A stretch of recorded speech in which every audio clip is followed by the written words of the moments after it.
Good morning, good afternoon, and good evening to all of you joining us from all over the world. I am Freeman Singh here in Kabul, and this is HMG, broadcasting live from the Greater Washington Metropolitan. I'd like to welcome all of you to our discussion today, more like a broadcast. And today's topic, we want to discuss the Ugandan internet shutdown that took place on January 13th, 2021,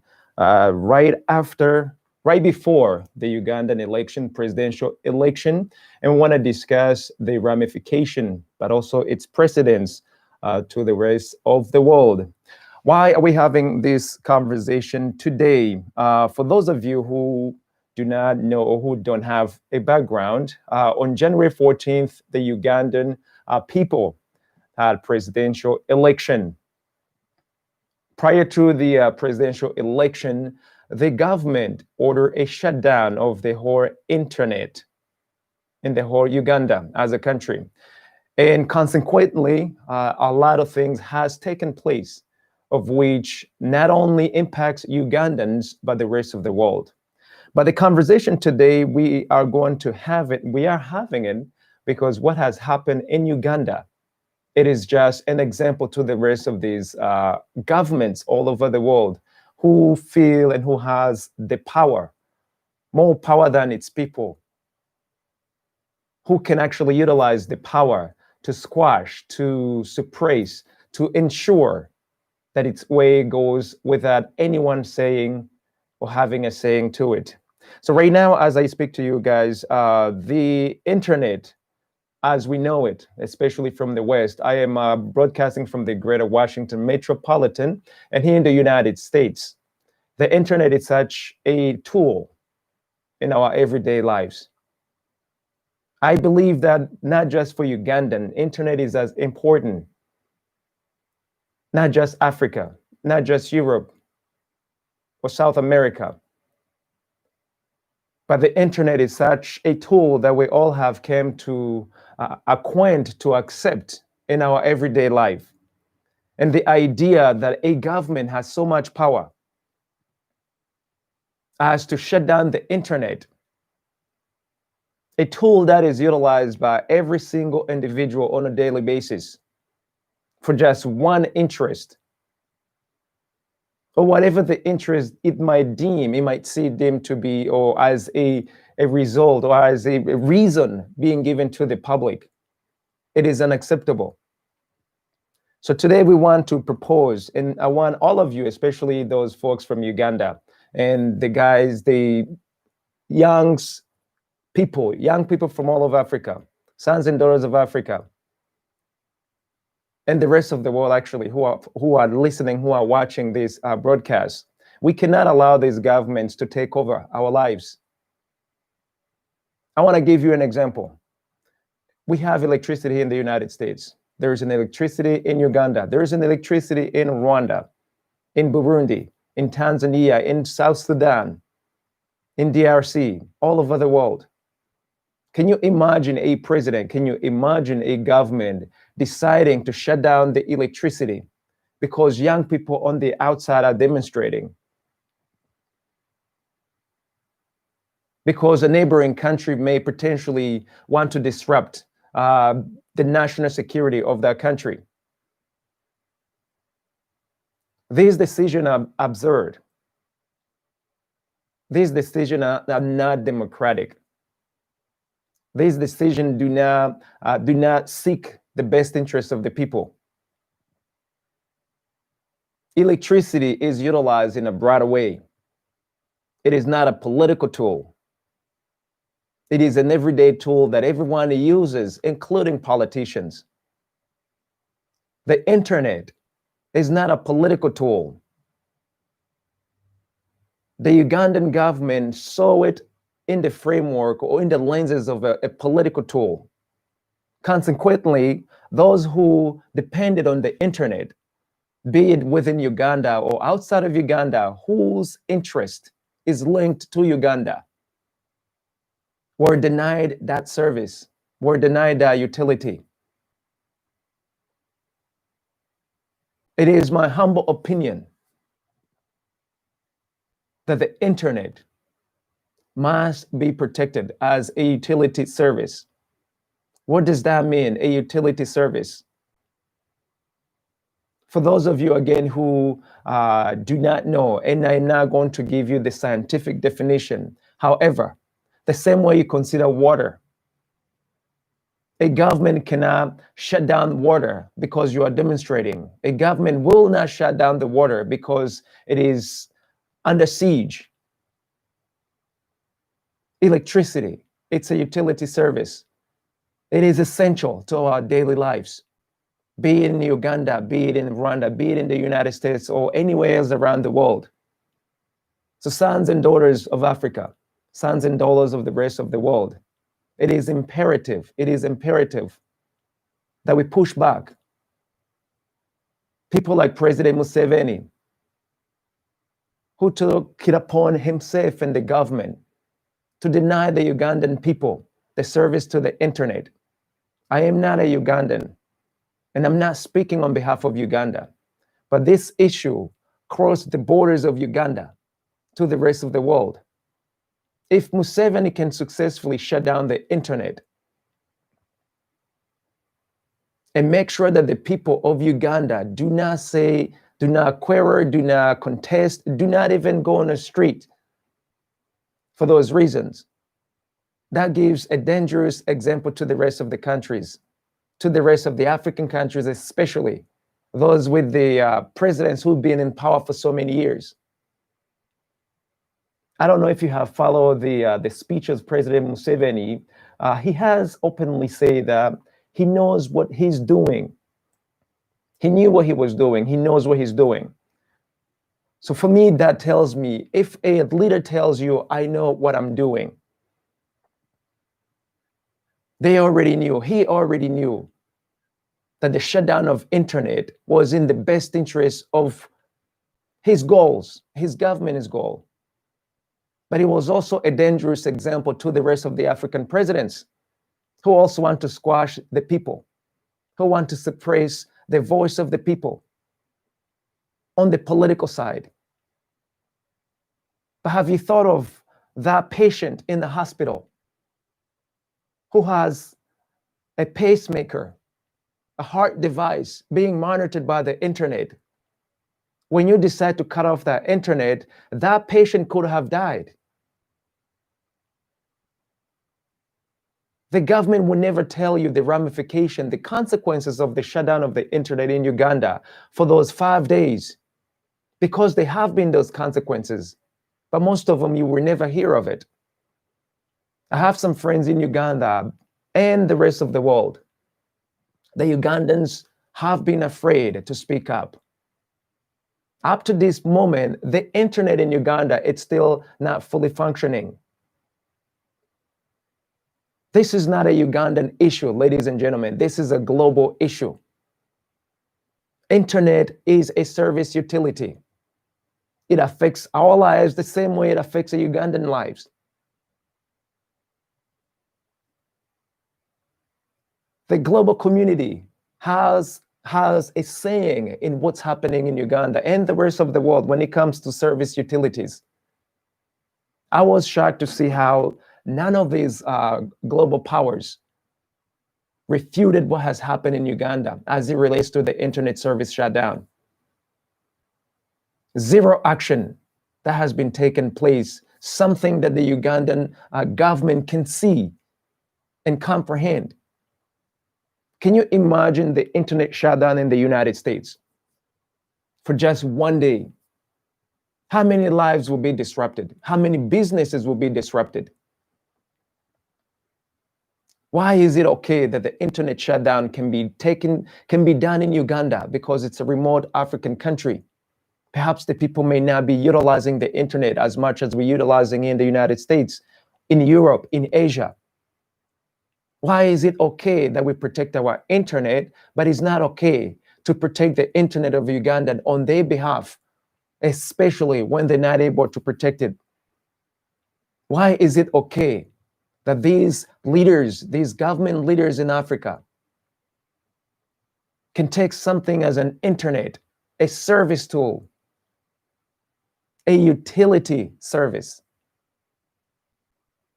and gamble that because of their political gains. Sons and daughters of Africa, you must wake up. These issues are directly impacting your lives, whether you're in Africa or outside of Africa, whether you're in Uganda or outside of Uganda. You must be able to recognize danger. You must be able to say no. Just because a leader says, I say so, it doesn't mean that we must agree all the time.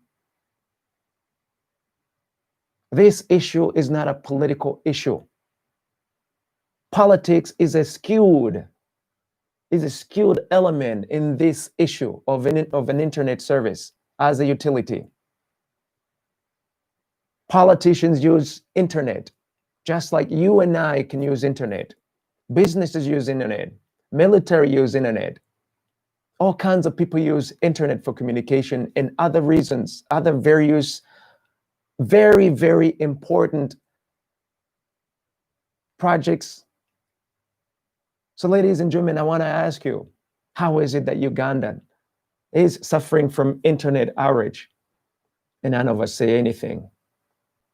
What if tomorrow is Rwanda, especially that Rwanda right now is having its own turmoil? What if it's DRC? What if it's South Sudan? What if it's Ethiopia? What if it's Washington? We can never say never when we don't have the laws, the policies to protect these services.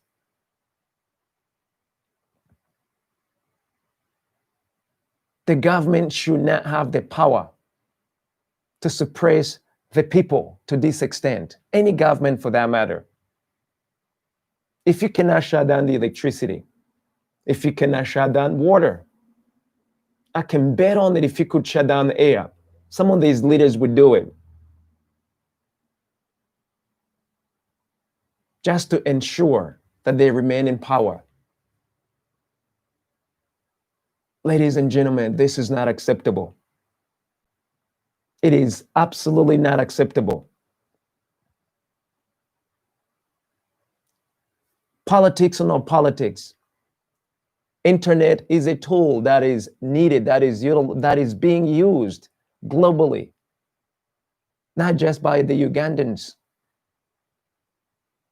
The idea to use internet to blackmail the rest of the people, be it in Uganda or elsewhere in the world, is preposterous. The idea that we support that stunt that took place in Uganda, it is unpatriotic. It is undemocratic for those in politics, and it is definitely taking away a human right. It is a human right to use internet. It is not a privilege.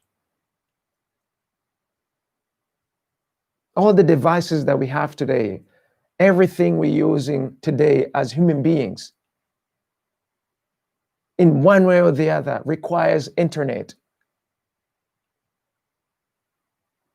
So those who are in the games of playing with people's lives at the expense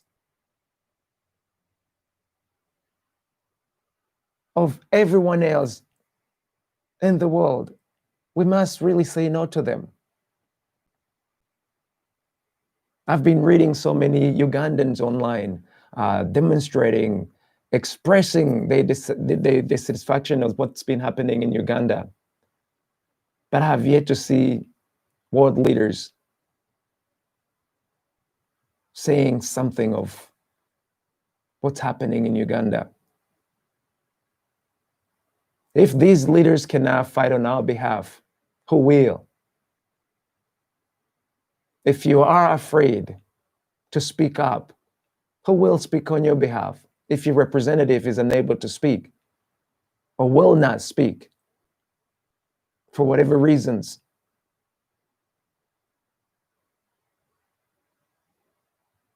Like I said, I am not from Uganda.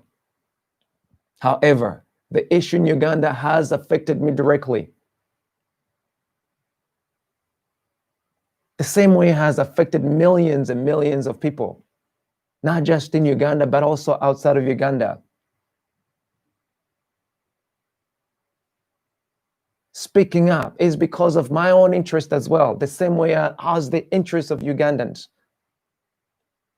We need internet as a service tool, as a service that is not being managed by the government only. We need internet as a service utility globally. It is not a favor that a country is giving or is allowing its citizen to utilize internet. You do not have to be a pro-Ugandan or pro-Museveni supporter to have access to the internet. You do not have to be a pro-Biden or pro-Trump to utilize the internet. You don't have to be a Democrat or a Republican to utilize the internet. This is a tool that we all share in common. The same way we share air, the same way we're sharing electricity, the same way we're sharing water. So President Museveni, why are you oppressing your people to this extent?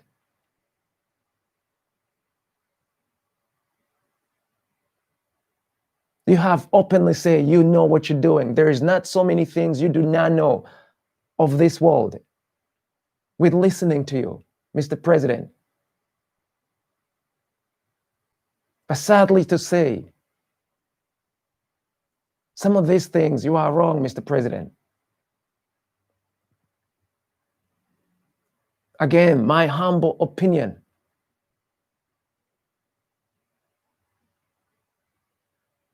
If you cannot gamble on people's life, if it's okay to just pull the plug off the electricity when hospitals need electricity, they need electricity.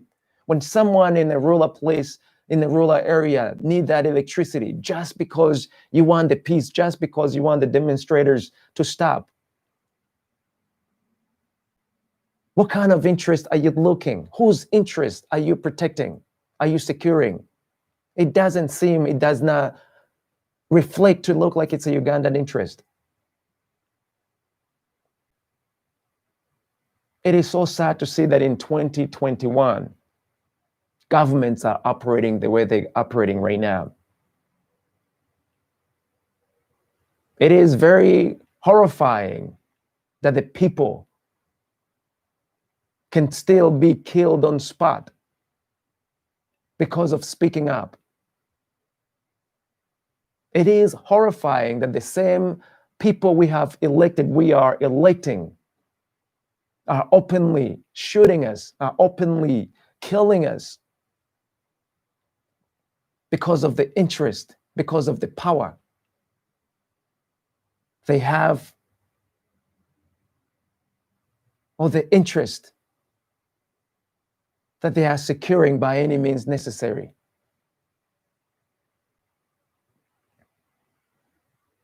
Internet is bigger than a political score.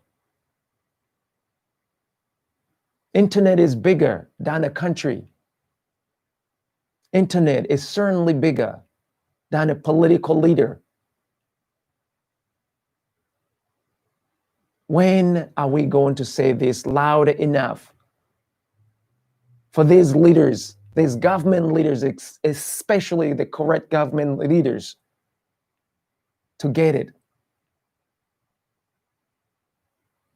It's inhumane to pull the plug off electricity, water, internet, and not care who's going to be affected. Think about a service that's utilizing internet to provide an essential service. But just because the president says We don't want internet because Facebook, because Twitter, because of Telegram or any other third party are interfering in our election.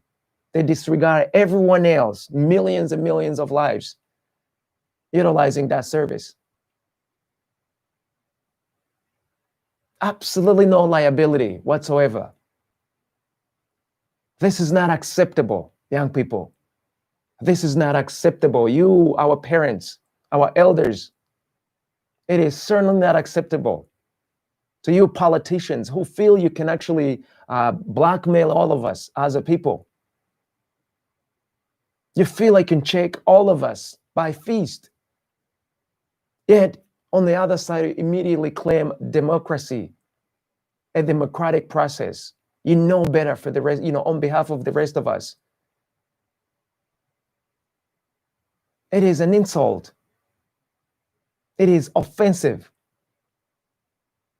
Yet, we still live like this every single day.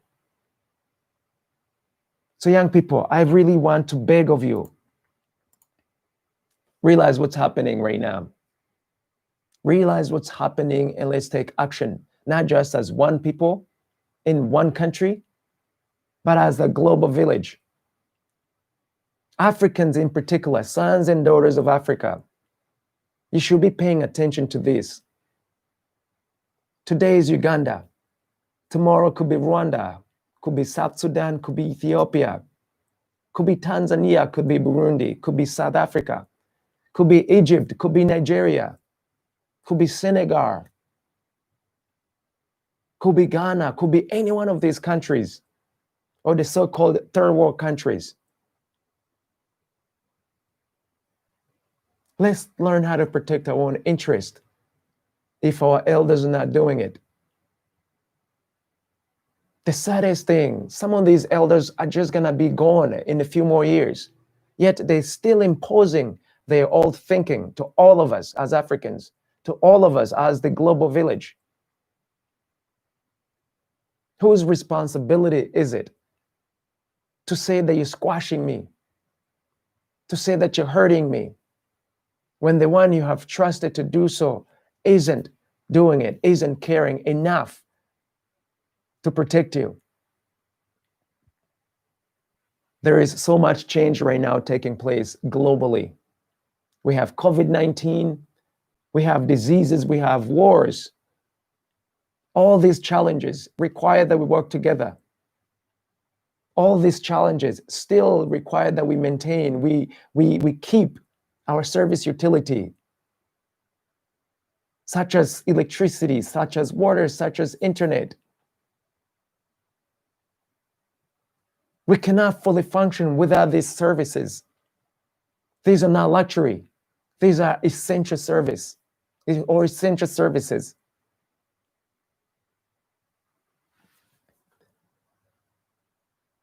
I know a lot of you are scared that we're having this conversation. A lot of you might even claim that what is this kid doing? But enough is enough. We must be able to stand up for what is right. This is not an American thing. This is not a Ugandan thing. It is not a Rwandese, a Burundese, a Sudanese thing. This is an issue that affects every single human being on planet Earth.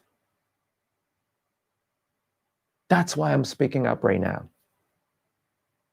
It has nothing to do with politics, even though politics is a little small injection of the issue. It's a little skewed element in the whole bigger picture of so many things that we can worry about or we can attribute to the internet.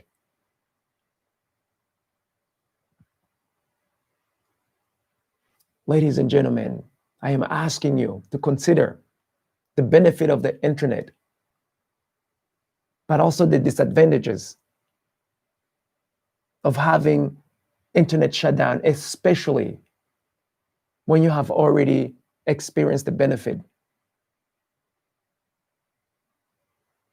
Consider setting up policies that protect the internet globally, not just for one country. In the West, we say that every human being has an alienable right to liberty, to happiness, to peace, to so many things. I dare say that every human being on planet Earth has an alienable right to life, liberty, pursuit of happiness, and the access to basic service tools, such as water, such as electricity, and the internet.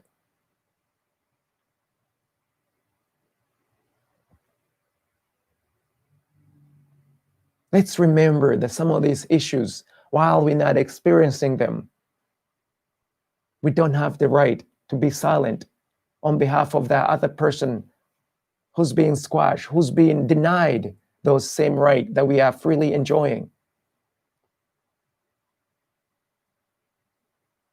It is sad, ladies and gentlemen, that in 2021, we are still going through these experiences. We should have advanced as a people. We should have a common understanding to some of these basic needs. Yet, it still seems like it may even be a far or even a dream for some. But young people, young Africans, this is your fight. This is not your father, your mother's fight. This is certainly not your grandpa's fight or your grandma's fight. It is our time right now to fight for the issues that have far more impact on our lives tomorrow. Internet is a huge issue globally for Africans, for Ugandans. So let's protect it. Let's make sure that not just you who's enjoying your internet, wherever it is you may be around the world, let's also ensure that a Ugandan in a rural area whose mobile phone requires the internet to exchange with a loved one somewhere around the globe can utilize that service. Mobile phone cannot work without the internet. You can't reach your doctor without the service internet. You cannot order some food without internet. You cannot speak to a loved one without an internet today. Certainly, you cannot talk to your political fans without the internet. You cannot communicate with the rest of the world without the internet. That is a tool that we share as a global citizen, not as a Ugandan. So let's fight for an equal rights. Equal rights is something that we all share in common. It is not an American thing. It is not a French thing. It is not a British thing. It is not a Chinese thing, a Russian thing, or an Australian thing, or a French thing. Africans, you too have rights. You too have the right to use internet. It is not a privilege to use internet. It's a right.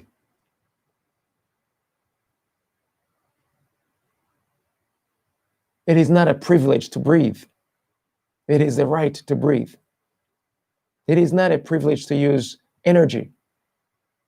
It is a right, even though we know that it's not everyone who's utilizing that service, who's benefiting from that. So with that in mind, I seriously welcome all the feedbacks from you. I know that the majority of you are afraid. We have already spoken. You don't want to touch this issue because of ramification and the lashback. But we must be able to stand tall. We must be able to discuss together. We must be able to hold each other accountable. Respect one another, irrespective of which country you're coming from. Respect each other. I don't have to belittle you because you're a third world country or because you're a third world citizen.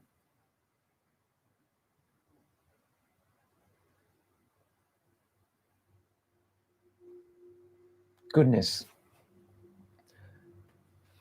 There's no other way I could have said this. I don't want to sugarcoat it. Time for sugarcoating is over. If it's wrong, it's wrong. If you receive harm in the principles, in the right principles, so be it. We shouldn't have to fear to do the right thing. You should never have to fear to do the right thing, young people.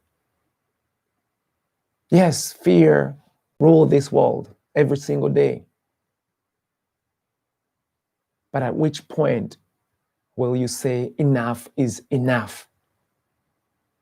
At which point can you stand up for your neighbor when their rights are being infringed upon them? At which point can you tell a dictator that enough is enough? At which point can you say an oppressed person or group of people that I am with you?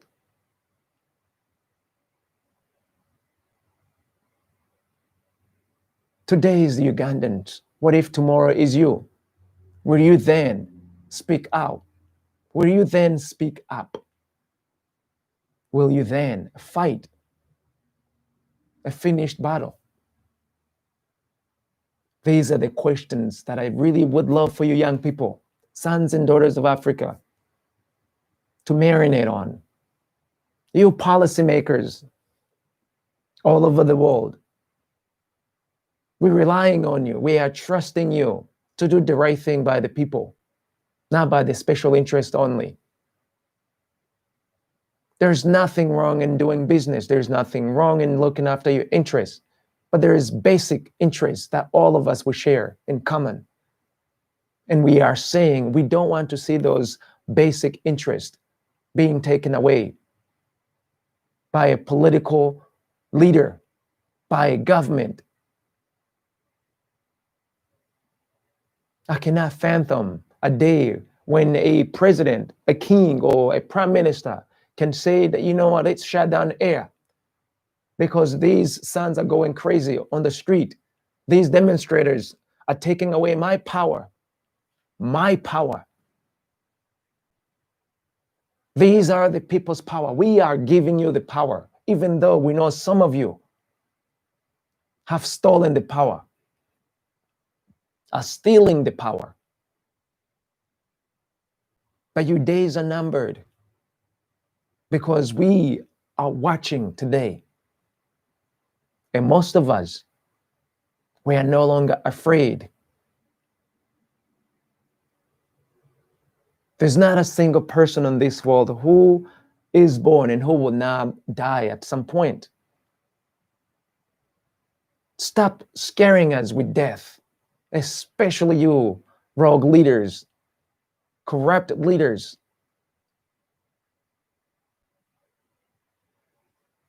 Death is just another element of life that we have to accept. Even you yourselves are going to die at some point. So it is irrelevant that you scare us with death.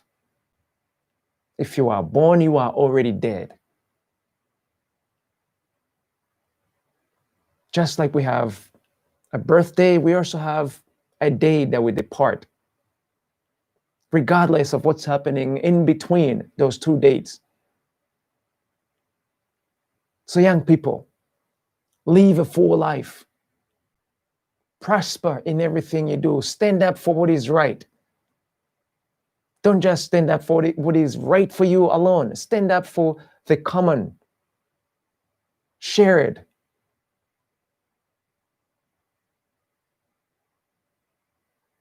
Everything we share in common as a people, let's protect it.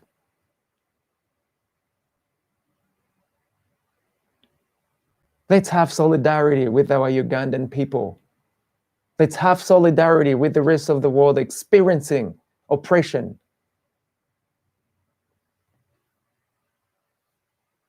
I can say so much, but sometimes you just gotta learn how to shut up.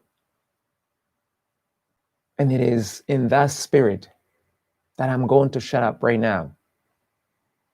And also say thank you for all of you who have taken the time to follow, to listen to these small broadcasts. I know a lot of you are afraid. We are talking offline. But have some courage to come out and speak. Have some courage to stand up for what is right. Even if sometimes you may be harmed by your courageous action. But we won't forget you when you're standing up on our behalf, especially those of us who cannot stand up for ourselves. And with that in mind, I want to say thank you so much for all those of you watching us. And I want to invite you to come and share a conversation. We are attempting our very best to link up to all of you sons and daughters all of Africa. I know not all of you speak English. Whatever language that you speak, we will do the best to actually meet with you, to link up with you, to speak with your people. We must get together. We must forge strength. We must forge relationship. We must forge our strength together and fight evil that's amongst us. Wrong is wrong, whether it be in Uganda, in the United States, in France, in UK, or wherever it is. Wrong is wrong. But we also must recognize that right is always right. Right needs not wrong. It needs not anybody for it to remain right. So please don't front. And with that in mind, I want to absolutely say thank you so much for having followed my broadcast. And I want to tell you, I am not afraid to come and speak on any issue. I am not afraid to go out and read. I'm not afraid to speak my opinion. It is all that I've got. I will speak with truth. If I'm wrong, I will admit it. I will also come before you and apologize for my mistakes. But I will love you to come out forward and correct me if I'm wrong. But also I will expect that all of us will join forces to fight for what is right as a people. Because our ancestors fought so hard for us to be here today, for us to have privileges that we have today, for us to have liberty and the freedom that we are enjoying today. So let us not allow the few selected group of interest to take away our freedoms, to take away our rights, and to certainly oppress our loved ones. And with that in mind, it is I, Freeman Singirankabo. I feel you. I absolutely say thank you. And until next time.